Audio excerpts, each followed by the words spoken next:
Good evening. A good number of Americans probably wondered at one point today, what must we look like to the rest of the world? We'll actually have a sampling of that in just a moment. But first, our coverage of this first full day of the first government shutdown in close to 2 decades.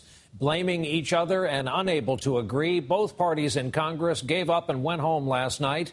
And with the president's order, as the time zones played out to the western U.S., the official word went out to begin shutting down the federal government. The financial cost of the shutdown is already being felt, along with its impact out in America, which is where we will begin tonight. NBC's John Yang is in Chicago. John, good evening. Good evening, Brian. On these 3 blocks of downtown Chicago, 3 big federal office buildings. This morning, about 5,000 people came to work, left out of office messages on their emails and voicemails, and then went home to wonder when their next paycheck would come.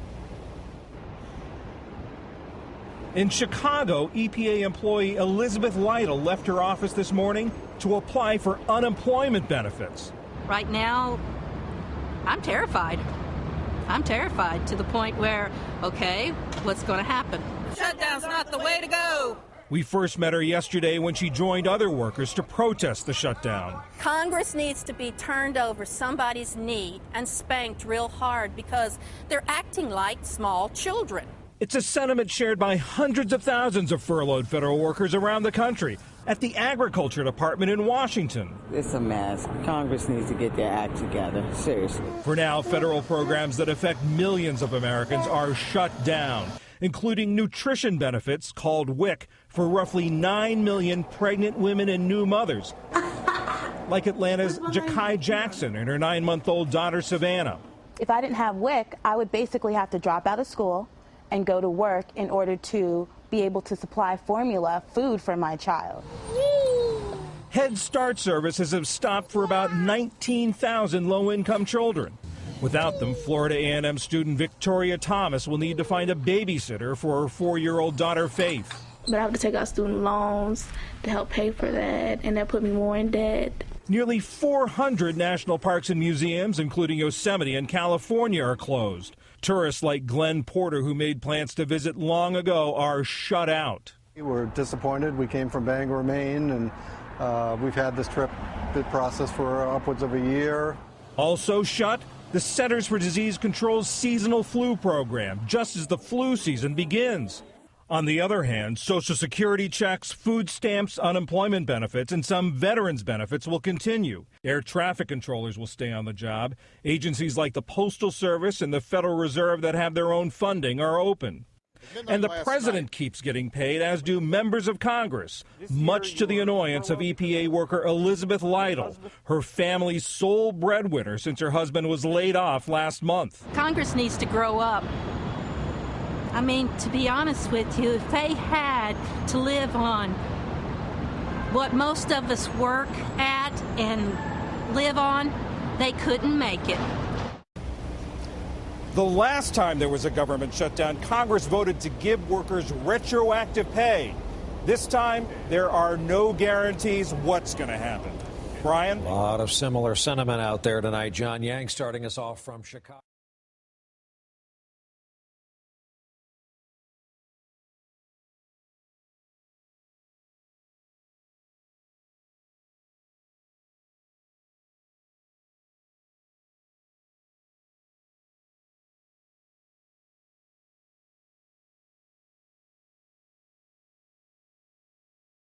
The whole world is watching, and many of them wondering what's going on here. One headline called it America's Power Failure. Here is how Great Britain's Channel 4 opened its evening newscast tonight. America's government closed for business. Will the economy follow? And Washington is an angry, bitter and divided town tonight, John. Everyone here is blaming somebody else for causing the first government shutdown in nearly 20 years. All day, it's been like that. It's the top story around the world, a reminder of how closely people watch the goings-on in the world's largest superpower. Hear now some of the reaction out there today. Just crazy, really crazy, and just quite childish. But this time they've gone over the cliff. And to my mind, it's highly irresponsible. It's quite shameful, actually. It's not the way to run a corner shop, never mind a country. some of the opinions and observations being expressed around our planet today.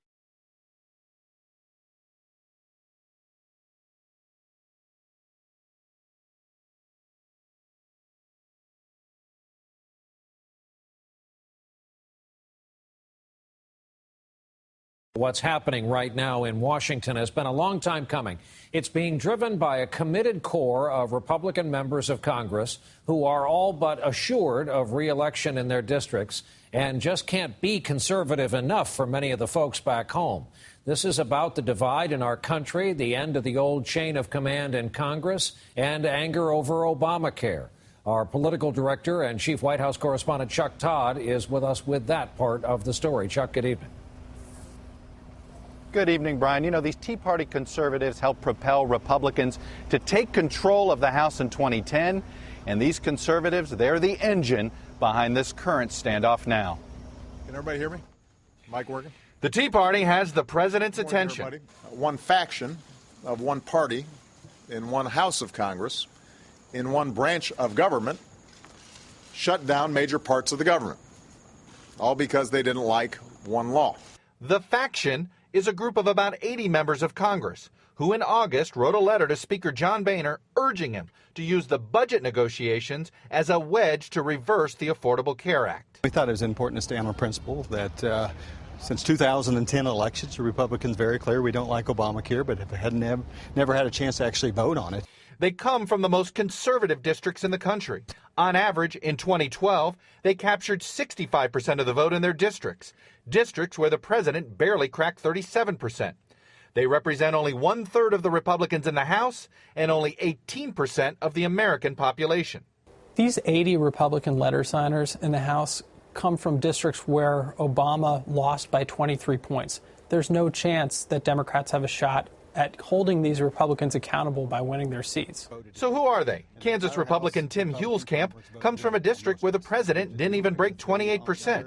He's confident his constituents support him in the shutdown. You know, I'll just say most Americans realize the government's shut down. It has no impact on their daily life. They got their mail today. They're going to get the Social Security check. Down in Louisiana, Bill Cassidy came to D.C. the same year the country sent Barack Obama to the White House. In 2012, Cassidy got 79%, Obama 32%, a comfortable enough margin that he argues the shutdown is not about ideology. Blue America, purple America, and red America. You want the government funded. Both congressmen say they will not budge on the government shutdown until the Democrats budge on the health care law. At a minimum, members of Congress should not have a gold-plated health care system just for themselves. These are our battlegrounds. This is our hope to represent the American people in a way to make this law less onerous. Brian, they do get a little uncomfortable when you ask them about the idea that they're cashing paychecks while the government workers are on furlough. But Congressman Cassidy tells me, he says by the next paycheck, if the government's still shut down, he hopes to delay it and not take it. Chuck Todd, as another day's sun sets on the U.S. Capitol. Chuck, thanks.